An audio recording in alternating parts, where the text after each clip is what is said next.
Hi everyone, welcome back to the channel, and today we're gonna take a look at the average function in Excel.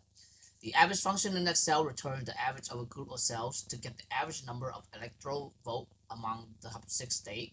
Type in this. So when you type in this, it's gonna take the average of B2 to B7 because of colon here. So B2 to C, B7 is gonna be here. So type in there, and then you're gonna get the average of that, right? Use the average to find the average number of Democratic congressional seats for the top 6 states. So equal average, right? And then with this, you can actually, when you type in a cell, it actually allows you to like kind of highlight the cells that you want to select. So for the top 6 states, for the Democratic congressional seat, you can find it here, C2, right, to C7, which is the top 6 states, right? And then close parenthesis. Okay, use the average to find average number of Republican congressional seats for the top 6 states. So same thing, average, right? And open parenthesis, and Republican congressional seats here. So just highlight those, close parenthesis. Right? Use average to find the average number of electoral vote for the top 4 states. Now this one's a bit different. You're only looking at first 4 states, and it doesn't matter if it's a Democratic or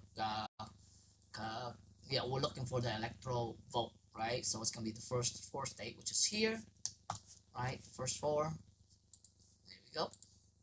Use the average to find the average number of Republican congressional seats for the top 3 states. So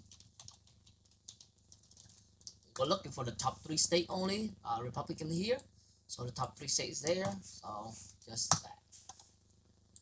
Alright, what would average T2 return? Now this is a bit of a tricky question, right? Because there's no range here. It's just one cells, which is T2, which is right here.